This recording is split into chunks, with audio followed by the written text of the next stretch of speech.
Le prix de ma réussite par Les Chroniques de Andy et Si. Épisode 4. Si seulement j'avais su que ce n'était pas que du mouton que je mangeais avec appétit et que ce n'était non plus du simple vin que je buvais, je n'aurais jamais pris autant de plaisir. Yaya Tambu, alors fils, comment trouves-tu ce repas? Samuel, c'est très bon. Vous devez avoir de très bons cuisiniers ici. Honnêtement j'aime. Yaya Tambu, en s'approchant de moi ça tu peux le dire. Nos viandes et vins sont toujours de qualité. Et crois-moi, nos repas ici sont toujours spéciaux et bien établis, on ne choisit pas nos nourritures au hasard. Je crois qu'à ce moment-là, je n'avais pas suffisamment saisi la sémantique de « on ne choisit pas nos nourritures au hasard ». Quoi qu'il en fût, je m'étais vraiment bourré cette nuit-là. Vers la fin de la cérémonie, le doyen Yaya Tambu prit la parole. Yaya Tambu, bien nous avons tous bien mangé le mouton de Patrick. Merci beaucoup Patrick. Patrick, c'est un plaisir d'être au service de notre réunion. Yaya Tambu, bien pour notre prochaine réunion c'est toi Roger qui dois nous apporter le mouton de ta basse-cour familiale. Roger, d'accord grand doyen. Yaya Tambu, à présent mon fils, encore une fois de plus, bienvenue. Samuel, merci beaucoup grand doyen. Yaya Tambu, tu vas découvrir les règles de notre association. Pour le moment, je te dirai juste de profiter.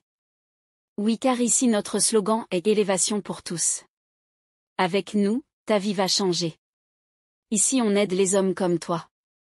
Pendant qu'il parlait ainsi, je m'imaginais déjà vivre ce rêve d'être comme eux. Je croyais avoir frappé à la bonne porte. Je remerciais Dieu d'avoir ramené Robert dans ma vie. Yaya Tambu, au nom de la communauté, je vais te donner un cadeau. Regarde cette enveloppe, elle est à toi. Je tremblais pour la prendre. J'étais à la fois étonné et heureux. Tout ce qui m'arrivait ce jour-là n'était que de bonnes choses. Yaya Tambu, n'aie pas peur fiston, prends-le. C'est juste un cadeau de bienvenue pour toi. 1 million pour toi. Samuel, 1 million? Yaya Tambu, oui fiston, pas la peine de nous dire merci. Ton ami Robert nous a dit que tu avais beaucoup de difficultés et problèmes. Alors, c'est pour t'aider à commencer à résoudre tes problèmes. Samuel, je ne peux que vous dire merci grand doyen pour cet accueil. Yaya Tambu, ah mon fiston tu connaîtras encore mieux je peux te l'assurer. En revanche, tu peux nous acheter juste un petit mouton pour la réunion qui aura lieu la semaine prochaine. Tu sais qu'ici on aime manger le mouton. Évidemment je ne pouvais comprendre tous les paraboles dont me disait le doyen Yaya Tambu car j'étais sur un autre nuage. La réunion fut terminée et Robert me ramena chez moi en voiture. Robert, alors mon frère tu as aimé? Samuel, oui j'ai vraiment aimé merci beaucoup.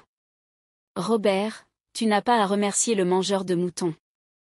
Samuel, ah. Mais quand j'y pense, dans réunion on ne mange que du mouton? Robert, bon. Samuel tu sais que dans certaines réunions, on préfère manger des œufs avec du pain, dans d'autres on préfère plutôt du poulet ou de la viande. Bah chez nous c'est du mouton. C'est comme ça. Samuel, d'accord. Je comprends. En tout cas j'ai vraiment aimé cette nourriture et ce plat. Robert, vraiment, tu mangeras encore davantage ne t'inquiète pas. Bon je crois que nous sommes arrivés chez toi, il faut aller rejoindre ta famille et dormir. Demain est un grand jour. Samuel, oui c'est vrai. Et vraiment merci beaucoup pour tout. Tu es un vrai frère. Robert, pas la peine de me remercier. Les amis sont là pour ça. En passant, après-demain, je viendrai te chercher pour quelques jours en ville. Tu verras un peu comment la vie est belle et vaut la peine d'être vécue. Ça te dirait? Samuel, je veux bien Robert. Mais il y a mes frères et sœurs et aussi ma grand-mère dont je dois prendre soin. Robert, ah c'est vrai, mais ton frère et ta sœur sont tout de même assez grands et réfléchis pour pouvoir prendre soin d'eux et pour ta grand-mère, ne t'inquiète pas, je vais prendre une femme de maison que je vais payer à mes frais et qui va s'occuper de ta maison. Samuel, d'accord merci. Au revoir alors. Pourquoi Robert insistait-il? Eh bien rien n'était fait au hasard. Il fallait me donner le goût de la vie de luxe. Il fallait bien m'attirer dans leur piège. Je suis rentré chez moi cette nuit avec le sentiment de joie et d'espoir. Il y a longtemps que je n'avais plus affiché une mine aussi paisible. Après une nuit aussi mouvementée, je me suis logiquement endormie. Cette nuit, je fis un rêve étrange. Dans ce rêve, j'étais assis sur un trône et je voyais les gens se mettre à genoux devant moi et me vénérer comme un roi. J'avais une couronne en or et j'étais paré de diamants et bijoux. Et là, je vis 2 hommes qui arrêtèrent ma grand-mère. Elle était attachée.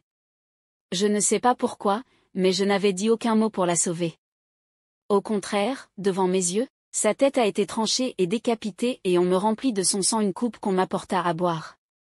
Sans gêne, dans mon rêve, j'avais bu cette coupe de sang et je l'avais aimée. Et là je me vis moi-même, me transformer en python et aller avaler ses restes, cadavres, avant de retrouver ma forme humaine où je me sentais de plus en plus très puissant. Ce rêve me fit me réveiller en sursaut et en peur. Que est-ce que ça pouvait dire? Je partis regarder voir si la tête de ma grand-mère était toujours en place. Et oui, il était là, et elle respirait toujours. Ouf, ce n'était qu'un rêve avec, je pensais.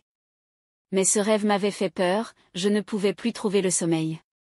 Je regardais la vieille pendule qui était accrochée sur notre mur.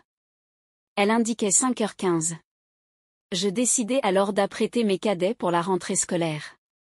Mon père, les asticots sortent de mon nez. Au secours. Mon père, les asticots sortent de mon nez. Au secours. Prêtre Pierre, laisse-moi réciter le psaume 91, ça va s'arrêter. À suivre.